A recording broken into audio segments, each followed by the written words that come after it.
一段时间以来，美国鼓动一些西方国家搞小院高墙脱钩断链。德国总理舒尔茨日前明确表示支持全球化，他称脱钩是完全错误的道路，德国必须和包括中国在内的许多国家开展贸易。欧盟贸易专员也认为，和中国脱钩不是欧盟企业的选项。那么，为何欧洲多位政要近期纷纷发声，与美方脱钩断链的歪论进行切割？来看分析。周二，德国总理舒尔茨出席柏林机械工程峰会时，再次明确表态支持全球化，称是全球化让很多的繁荣成为可能。他还表示坚定反对脱钩，强调脱钩将是完全错误的道路。舒尔茨认为，德国与欧盟必须建立更广泛、更稳健的贸易关系，非但不能与个别国家脱钩，而且必须与包括中国在内的许多国家、与亚洲、非洲和拉丁美洲的新兴国家开展贸易。和舒尔茨反对脱钩断链言论形成呼应的是，欧盟贸易专员东布罗夫斯基斯也在当天峰会的视频致辞中指出，当今世界需要的不是孤立和保护主义。他表示，欧盟和中国是深度融合的经济体。东布罗夫斯基斯说，与中国脱钩不是我们的选择，中国是一个重要的增长市场，也是我们承担得起投入的宝贵来源。与此同时，两人也谈到了对美国此前推出的通胀削减法案深感担忧，认为其中的部分补贴条款歧视性对待了欧盟的汽车、可再生能源、电池和能源密集型行业。欧方将就此与美方继续展开讨论。这次舒尔茨的这种表态呢，应该说是近年来对这个中欧关系做出的一个比较正面、比较积极的这样的一个评价。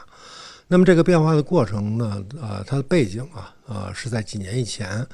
欧盟呢就把中国列为所谓的这种制度性对手，然后呢发布了一系列的不利于这个中欧投资合作和这个中欧经贸合作的这种法令。那么在这个背景下呢，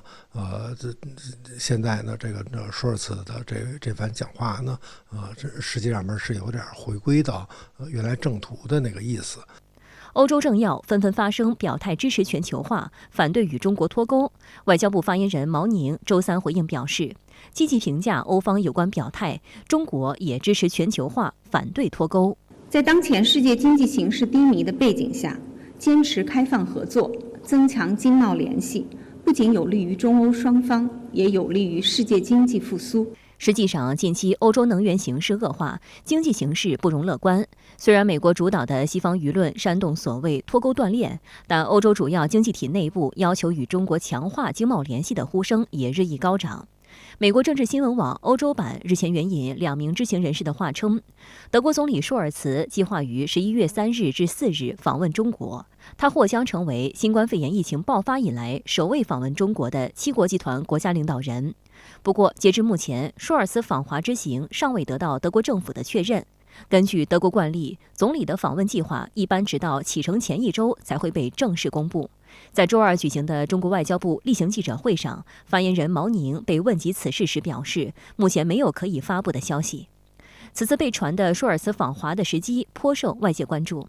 政治新闻网称，他很可能成为10月中旬中共20大后第一位和中国领导人会面的西方国家领导人。此外，这个时间距离在印尼巴厘岛举行的20国集团领导人峰会只有不到2周。外界还注意到，就在上个月，德国经济部长哈贝克提出所谓对华天真论，宣称德国对中国的天真已经结束，自己领导的经济部正在制定新的对华贸易政策。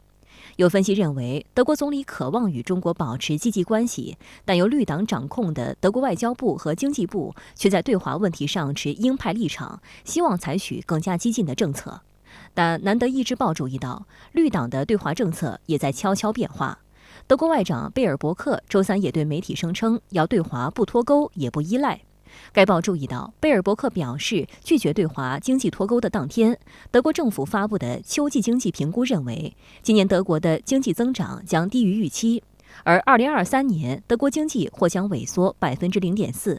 此外，预计德国2022年和2023年的通胀率将分别达到8%和7%。德国经济部长哈贝克承认，该国的能源危机正在演变成经济危机和社会危机。有外界观察认为，与中国巩固经贸关系，不盲目追随美国对华脱钩，符合德国自身利益。那么最近这些年呢，德国的经济呢遭遇了很多的困难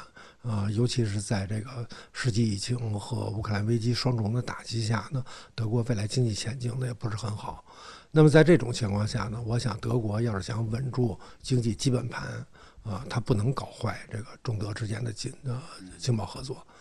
实际上，越来越多的德国企业用脚投票。德国化工巨头巴斯夫前不久宣布在中国广东湛江投资100亿欧元，这是这家公司史上最大规模的一笔海外投资。巴斯夫对中国项目的盈利非常有信心，因为中国是他们的第2大市场。去年在华业务净销售额超过120亿欧元。巴斯夫周三披露，湛江新屋2醇装置预计于2025年第4季度投产，预计未来2/3的利润增长都将来自中国。除了德国，欧洲的另一主要经济体法国也批评美方近期在欧洲的做法是在坑盟友。